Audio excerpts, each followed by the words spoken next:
जय श्री गणेश। सती के पूछने पर शिव द्वारा भक्ति की महिमा तथा नवधा भक्ति का निरूपण। ब्रह्मा जी बोले, हे मुने, इस प्रकार शंकर जी के साथ व्यवहार करके वे सती काम से संतुष्ट हो गई और उनके मन में वैराग्य उत्पन्न होने लगा। एक दिन की बात है कि देवी सती एकांत में भगवान शंकर से मिली और उन्हें भक्ति पूर्वक प्रणाम कर दोनों हाथ जोड़कर खड़ी हो गई। भगवान शंकर को प्रसन्नचित जानकर विनय भाव से दक्ष कुमारी सती कहने लगी। सती बोली, हे देव देव, हे महादेव, हे करुणा के सागर, हे प्रभु, हे दीनों द्वार परायण, हे महायोगी, मुझ पर कृपा कीजिए।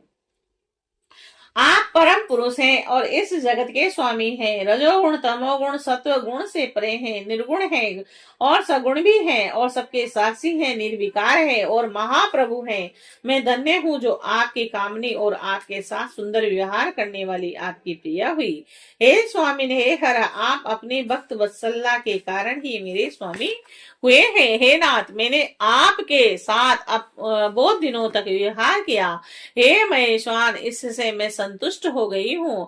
अब मेरा मन उधर से हट गया है। हे देवेश, अब मैं परम तत्व का ज्ञान प्राप्त करना चाहती हूँ जो सुख प्रदान करने वाला है, तथा हे हर, जिसको जान लेने पर समस्त जीव संसार दुख से अनायासी उद्धार प्राप्त कर लेते हैं। हे नाथ, जिस कर्म का अनुष्ठान करके विषयी जीव भी परम पद को प्राप्त कर लेता है तथा पुनः संसार बंधन में नहीं पड़ता, उस परम तत्व को आप बताइए, मुझ पर कृपा कीजिए। ब्रह्मा जी बोले, हे मुने, इस प्रकार आदि शक्ति महेश्वरी सती ने केवल जीवों के उद्धार के लिए उत्तम भक्ति भाव से भगवान शंकर से इस प्रकार पूछा। जब इसे सुनकर स्वेच्छा से शरीर धारण करने वाले तथा योग के द्वारा भोग से विरक्त चित्त वाले स्वामी शिवजी अत्यंत प्रसन्न होकर सती से कहने लगे। शिव जी बोले, हे देवी, हे दक्षिणी, हे महेश्वरी, सुनो, मैं उस परम तत्व का वर्णन करता हूँ जिससे वासनाबद्ध जीव तत्काल मुक्त हो जाता है। हे सती, तुम विज्ञान को परम तत्व जानो। विज्ञान वह है जिसके उदय होने पर मैं ब्रह्मा हूँ ऐसा दृढ़ निश्चय हो जाता है। ब्रह्मा के सिवा दूसरी किसी वस्तु का स्मरण नहीं रहता तथा उस विज्ञानी पुरुष की बुद्धि सर्वथा शुद्ध हो जाती है। हे प्रिय, यह विज्ञान दुर्लभ है। त्रिलोकी में उसका ज्ञाता कोई विरला ही होता है और वह जो और जैसा भी है सदा मेरा स्वरूप ही है। साक्षात प्रात तत्व पर ब्रह्म है और इस प्रकार के विज्ञान की माता केवल मेरी भक्ति है और जो भोग और मोक्ष रूप फल प्रदान करती है और वह मेरी कृपा से सुलभ होती है, वह भक्ति 9 प्रकार की कही गई है। हे सती, भक्ति और ज्ञान में कोई भेद नहीं है और भक्त और ज्ञानी दोनों को ही सदा सुख प्राप्त होता है। भक्ति के विरोधी को विज्ञान की प्राप्ति नहीं होती। हे देवी, मैं सदा भक्त के अधीन रहता हूँ और भक्ति के प्रभाव से जातिहीन नीच मनुष्यों के घरों में भी चला जाता हूँ और इसमें संशय नहीं है। हे देवी, वह भक्ति 2 प्रकार की कही गई है, सगुण और निर्गुण।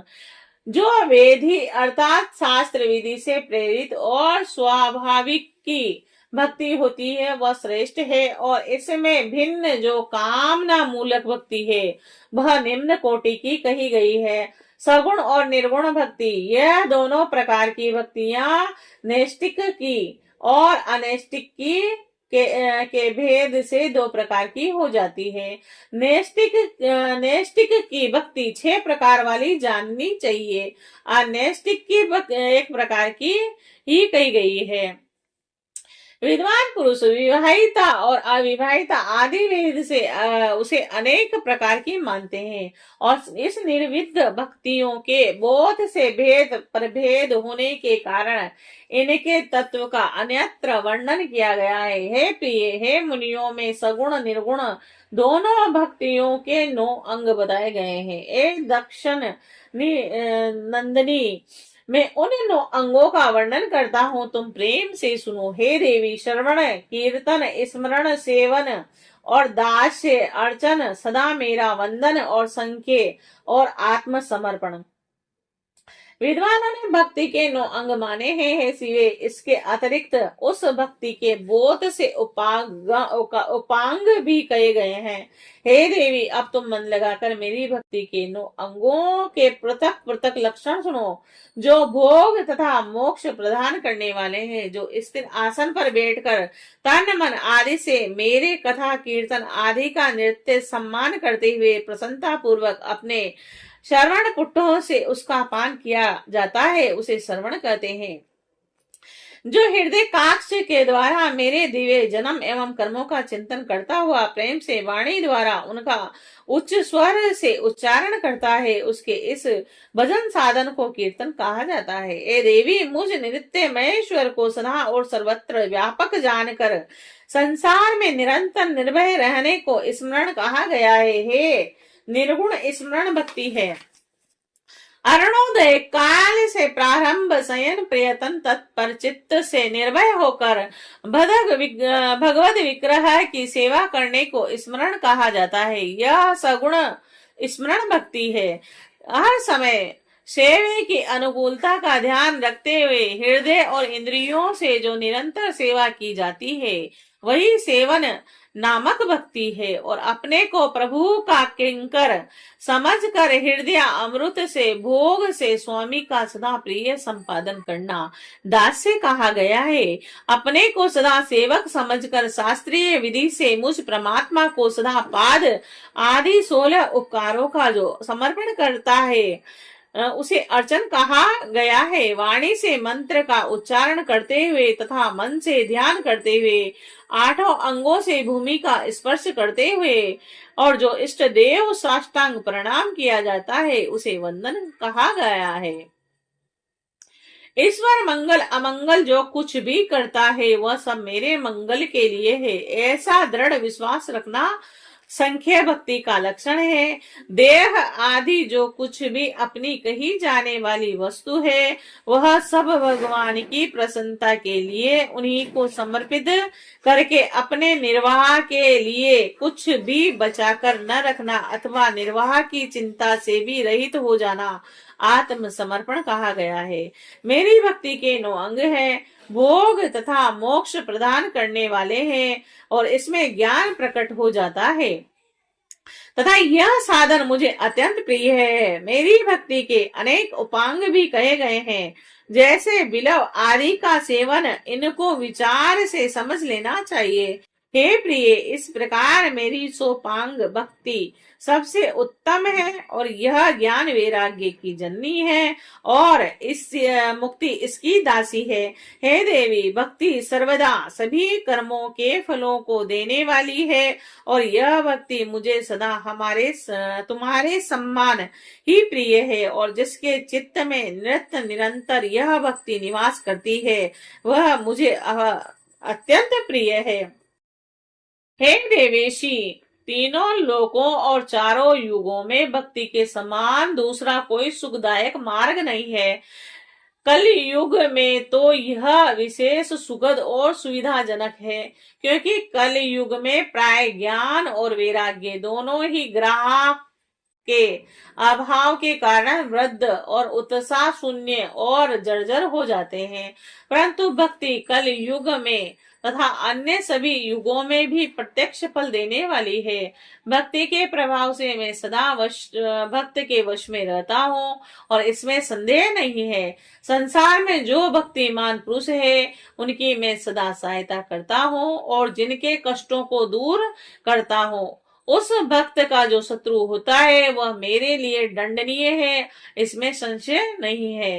हे देवी, मैं अपने भक्तों का रक्षक हूँ। भक्त की रक्षा के लिए ही मैंने कुर्पित होकर अपने नेत्र जनित अग्नि से काल को और भस्म कर डाला था।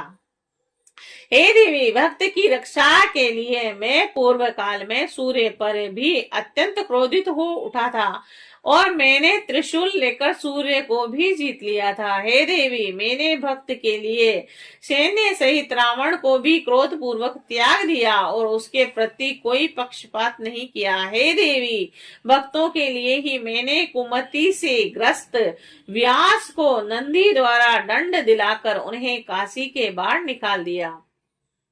हे देवेशी, बोध कहने से क्या लाभ? मैं सदा ही भक्त के अधीन रहता हूँ और भक्ति करने वाले पुरुष के अत्यंत वश में हो जाता हूँ, इसमें संदेह नहीं। ब्रह्मा जी बोले, नारद, इस प्रकार भक्ति का महत्व सुनकर दक्ष कन्या सती को बड़ा हर्ष हुआ और उन्होंने अत्यंत प्रसन्नता पूर्वक भगवान शिव को मन ही मन प्रणाम किया। और हे मुने, देवी सती ने पुनः भक्ति विषयक शास्त्र के विषय में बड़ा आदर पूर्वक पूछा, जो लोक में सुखदायक तथा जीवों के उद्धार का साधन है।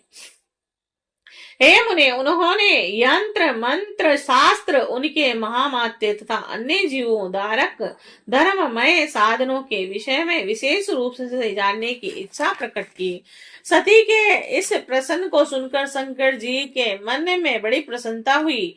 उन्होंने जीवों के उद्धार के लिए सब शास्त्रों का प्रेम पूर्वक वर्णन किया।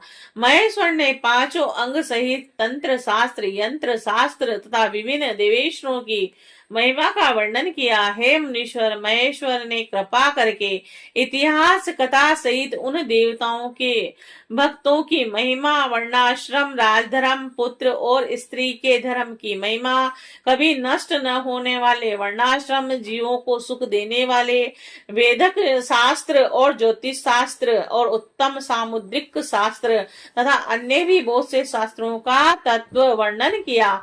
इस प्रकार लोकोपकार करने के लिए सद्गुण संपन्न शरीर धारण करने वाले, तीनों लोगों को सुख देने वाले सर्वज्ञ पर ब्रह्म स्वरूप शिव और सती ने हिमालय पर्वत के कैलाश शिखर पर तथा अन्य स्थानों में अनेक प्रकार की लीला की। श्री शिवाय नमस्तुभ्यं।